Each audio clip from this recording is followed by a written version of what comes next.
Hey guys, welcome to the Homestead. So today we're back from Ohio, where I had to work on my wife's home. We're getting that ready for sale, and exciting times. There's a lot of work we did on that. We got that shower basically all finished. There was a little bit of a snafu with the door, the shower door. We haven't put that in yet, but that'll get in. I think her oldest son is going to work on that. It should be a pretty easy install. It didn't look that hard, and we kind of took it apart and looked at it. But there was a little bit of a snafu. We have to fix something before we can do that. But the tile went in great. The plumbing went in great. Everything is working, and it's good to go. The bathroom just looks fantastic. And it's not perfect. I've never laid tile before, but when you walk in there, I'm like, wow, that looks pretty good. Huh. I mean, to a tile, I've watched a lot of YouTube videos from a lot of tiling experts, and they would probably think, I saw them, they would think it's probably garbage and amateurish, because it is. I mean, I'm an amateur. I've learned a lot of things from when I did that. And so it's like one of those things I feel if I had to do it again, I would do a much better job, because I learned some things and mistakes I made, and I'd probably work faster at it. The first time you do something, you're always slow and calculated and trying to make sure you don't mess up or make too many big screw-ups. And, that whole phrase, measure twice, cut once, for me, it was more like measure 5-6 times and then cut once, maybe. You still might cut again. So I was actually surprised with how little waste I had left over. We were working with 12 by 24 tiles, which, by the way, really makes me angry, because if you think about it, you go to buy a 2x4 at the hardware store. Is it an actual 2x4? No, it's not. It's not a 2x4. It's like you're losing about 1/4 of an inch or whatever, 5/8 of an inch or whatever it is on every side. You're not getting a 2x4. It's the same with tile. I pulled out these tiles and I'm like planning and measuring, preparing, getting all the stuff, thinking it's 12 by 24, and I'm measuring the walls and never actually measuring the tile.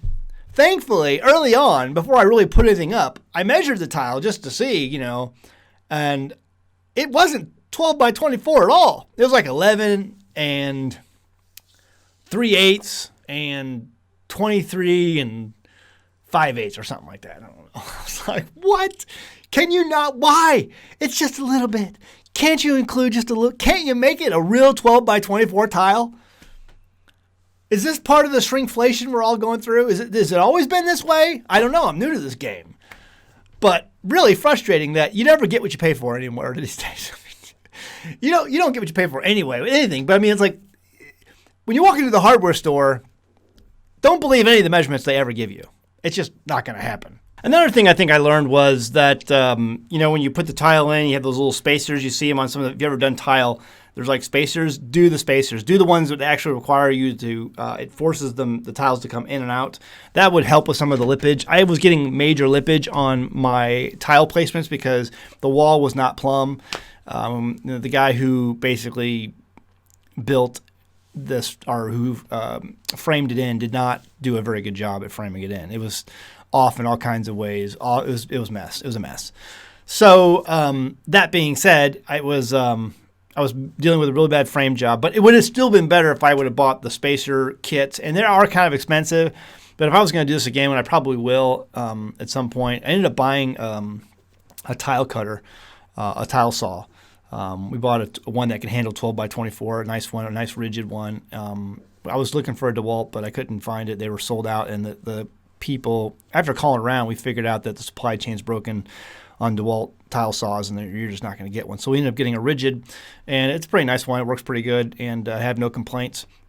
So anyway, all that to say, do it yourself. I get all kinds of questions from people who are interested in solar, who are interested in raising livestock, who are interested in just this or that. The best thing you can do is just go out, learn as much as you can from everyone else that you can find, people who know about these things. And then that's all I've done. And then just try it yourself. You're going to mess up. You're going to make mistakes. You're going to realize that you should have done things better a certain way. But if you take your time, don't take too much time. Don't be one of these people who just never does anything because they're scared. Just go out there, jump in, and yeah, you're going to make mistakes, but mistakes are what make you learn. Mistakes are what everyone's scared sometimes. A lot of people are scared just to make mistakes. They don't do anything. What if I mess it up? What if I just don't know if I want to? Listen, you're going to be the cause of some poor animal's death. I can tell you right now. when I first started aquaponics, okay, I mean, I was a mass fish killer. I was a serial fish killer. Just those poor fish. I'd get tilapia in and like the temperature would get down too low and they'd all freeze to death. I didn't know what I didn't know. And so you learn as you go and you'll learn to be better. Our first, attempts at sheep, I mean, sheep were dying left and right, and I realized these are commercial breed sheep. I was raising them like heritage breed, trying to use no chemicals and everything. But these commercial sheep, they need chemicals. They need the drugs. You're not going to keep them alive without them. It's just not going to, at least not in this part of the country. Maybe in some other part where they don't have as much pest or parasite pressure. But here, you're a goner. If you try to raise them with no drugs. But if you move over to heritage breed sheep, they don't need it. I mean, I've only lost, I think, maybe one to parasites. It was just this last year. It was a heavy parasite load in one sheep. It was a young one. But all the other ones have never had an issue. And everything else I do is natural. I use natural things like garlic or tobacco, or I use like a soap that's it's called Basic H. It's basically a derivative of soybeans. It's a natural product. And it's healthy. It's something you use around the home and not have to worry about. That kind of soap. Good soaps, and so that's a really good dewormer. Farmers have been using Basic H for years to deworm their cattle and stuff like that if they have an issue. And so I've used these natural things, or blackberry roots and stuff like that. These things work. They work fantastic. And so you just got to learn, and you learn by doing. And by doing, you're going to fail at times. I think I did pretty good on this shower install. And there's some definite things I learned, things I would do different. And I think it's going to help with we're also, I also did the tile backsplash of the kitchen too. It turned out really nice. But I think we can get the house sold here coming up this spring. Hopefully, if the economy holds, everything is a wild card at this point, because I think we're teetering on the brink of collapse. And who knows when that will be.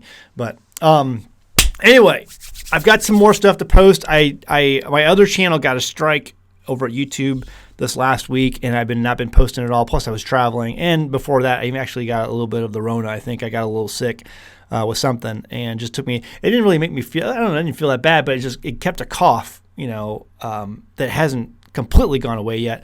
But it was just keeping me from doing any videos, so I haven't done anything. Anyway, all that to say, I think it turned out great, and I just want to keep you guys posted because I know a lot of people are asking, "Hey, Zach, what happened to the shower? How'd it go?" And that's how it went. It turned out fantastic. First time doing it, and everything drains. It'll pass inspection. I think it's good. It's going to be good. So, all right. I got some more videos coming out soon. See you next time in the Homestead. Bye. Hey guys, we know that a lot of our audience are homeschoolers. Homeschooling here is very important to us. And if you're like us, maybe you've had a hard time training your youngsters to memorize their times tables.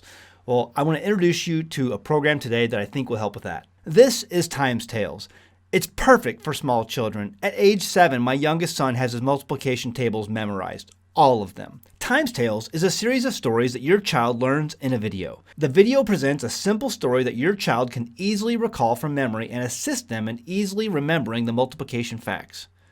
My late wife Jamie made a video talking about how our oldest child still was having problems with times table memorization. Until we tried Times Tales. After months of getting behind and stressful struggling, Times Tales was almost an overnight correction and allowed him to get back on track with his math courses. So I want you to give this a try. They have different packages available, and there's going to be a link in the description below. Every purchase you make from this program is going to help the homestead. Give it a try. It worked for us. I'm sure it can work for you and your child too. I know my math facts.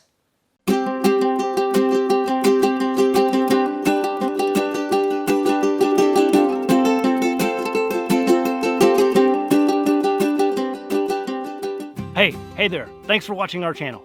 If you're looking for great off-grid homesteading videos, this is the channel for you. Hit that subscribe button and be sure to like the video you just watched.